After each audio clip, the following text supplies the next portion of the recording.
How's it going? Doing well. Excited to have you on. We were talking about I think we were at Token last year, and we remember Breakpoint. Breakpoint, the drift Lambos out front. So Oh we were yeah. we were reflecting on that. But yeah, so you're the founder of Drift, which is a leading decentralized exchange on Solana, offering perpetual futures, spot trading, swaps, yield, kind of you name it. So you guys I was looking at metrics this morning, have 1.2 billion in TVL, and are doing billions of dollars in weekly perps volume. So That's very right. meaningful scale there. So you started Drift in, I think, 2021, way before perps were the cool hot thing to build. So wondering if you could kind of speed run us through the last 4 years and talk through some of the challenges you've had to overcome to get Drift to where it is today. Yeah, for sure. So I was a trader in crypto since 2017 or so, and primarily traded, I think, since the start of perpetual swaps. I've really seen it from the very beginning. Um, you know, Knew that it was the biggest market in crypto by far, and found it pretty ironic that most perps still traded on centralized venues. We discovered Solana back in 2021, where it was really the only leading alternative to settlement on ETH and the only place that could support a decentralized, high frequency, high throughput exchange. When that moment clicked for us, I decided to go all in on building a perps exchange. Built a team with my co-founder, and we went all in on perps, went all in on Solana. Um, it's been 4 years, which sounds pretty crazy to say out loud, but it was really 4 years ago at the first breakpoint that we launched. And it's been a crazy market, right? Like we've been through what feels like decades of market cycles, huge volatility back and forth, but really excited that we're continuing to grow and scale despite all the challenges in the last couple of years. We've seen literal assets go to zero. We've seen assets 20, 50x on the exchange, and so much wealth being redistributed throughout the last couple of years. But overall, super bullish still on the perpetual space, super bullish on the growth of decentralized perps, and really excited that we're making inways in that metric.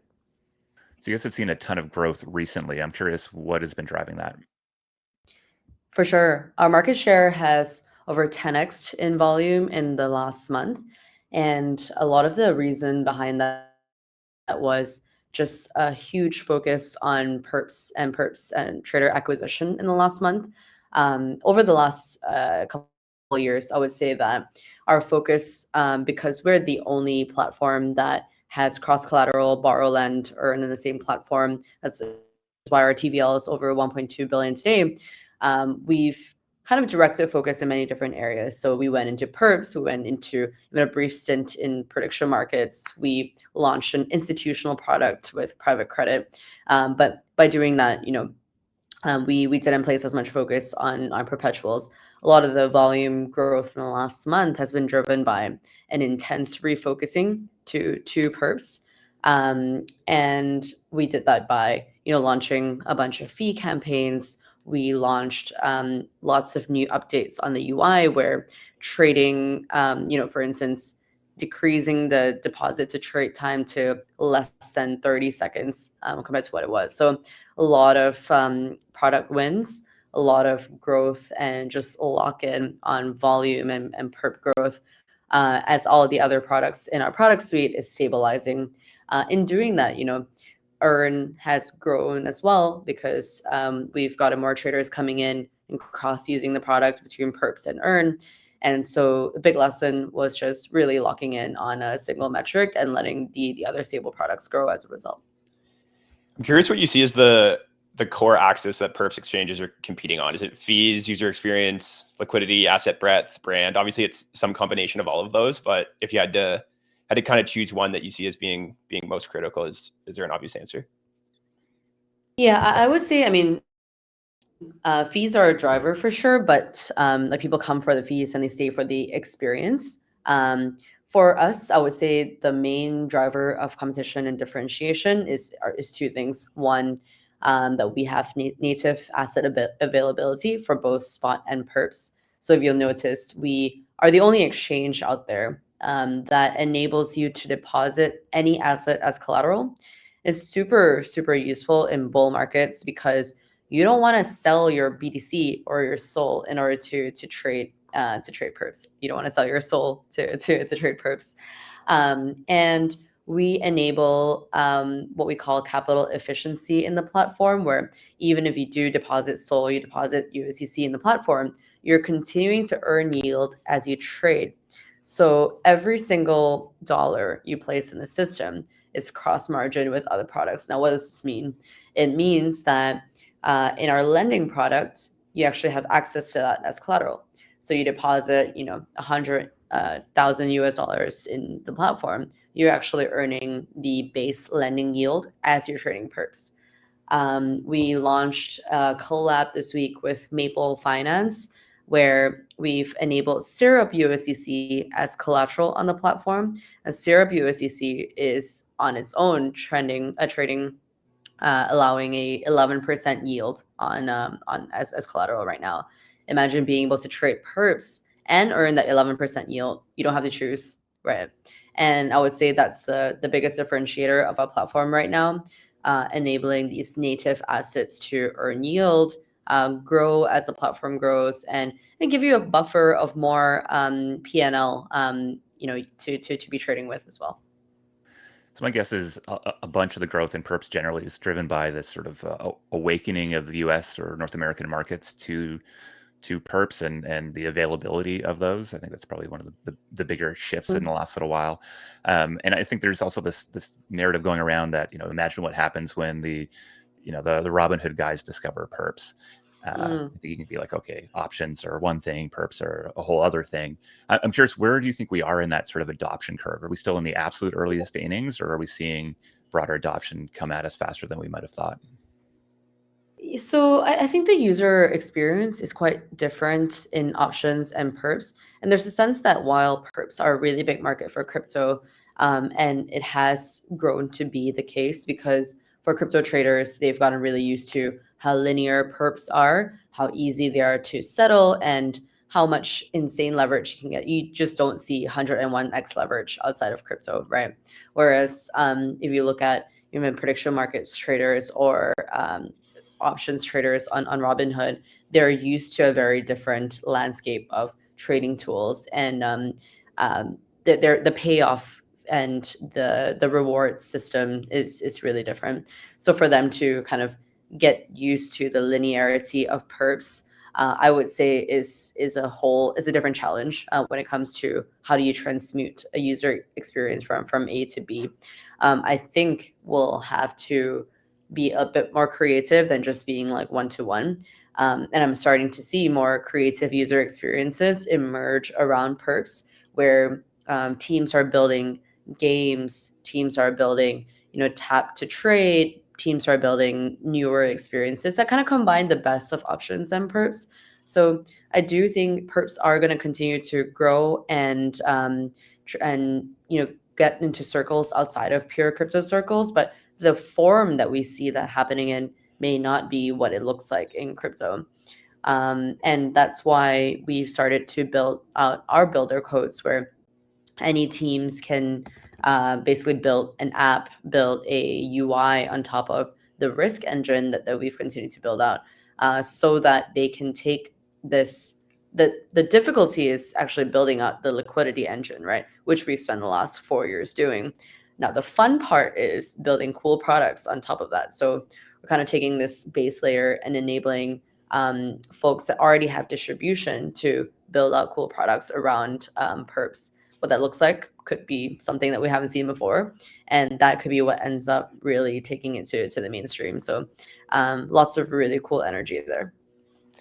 Can you talk more maybe about how those builder codes work? I know how they work in the Hyperliquid context. Is it similar? Is it fee sharing? And I think there's some maybe token incentives as well that you guys have.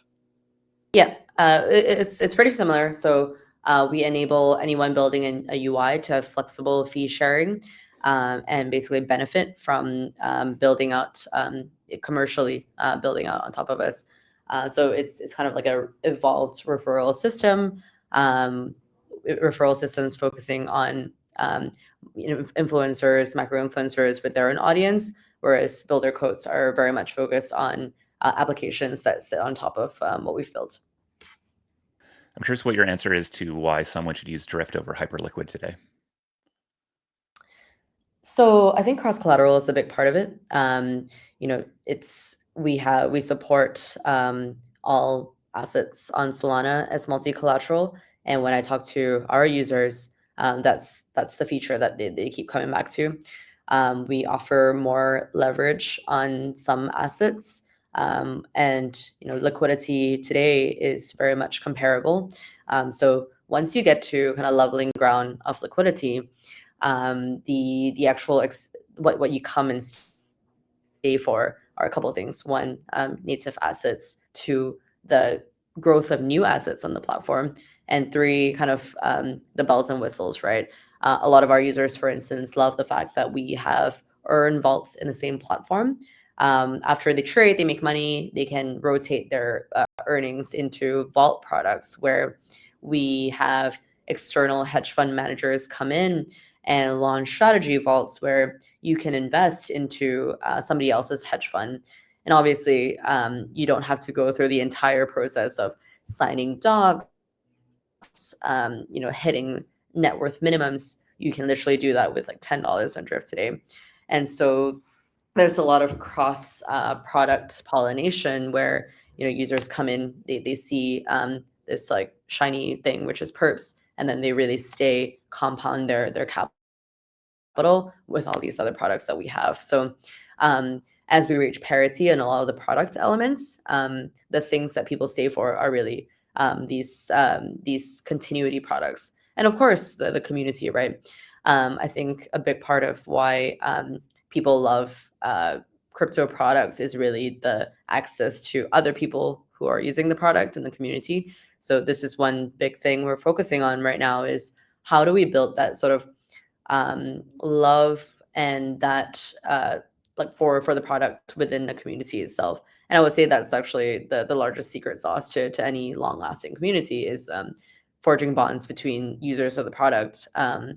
And that's done really through periods of really a long time. I think Solana has obviously done this fantastically well, which is why we've continued to be really dominant in the Solana ecosystem. Big focus on Solana community, forging bonds between our users and traders. I'm curious when you look forward to, I guess, your next leg of growth, like how much of it is just kind of continuing to grow alongside Solana or, grow your market share on Solana versus kind of going in and attracting net new users? Yeah.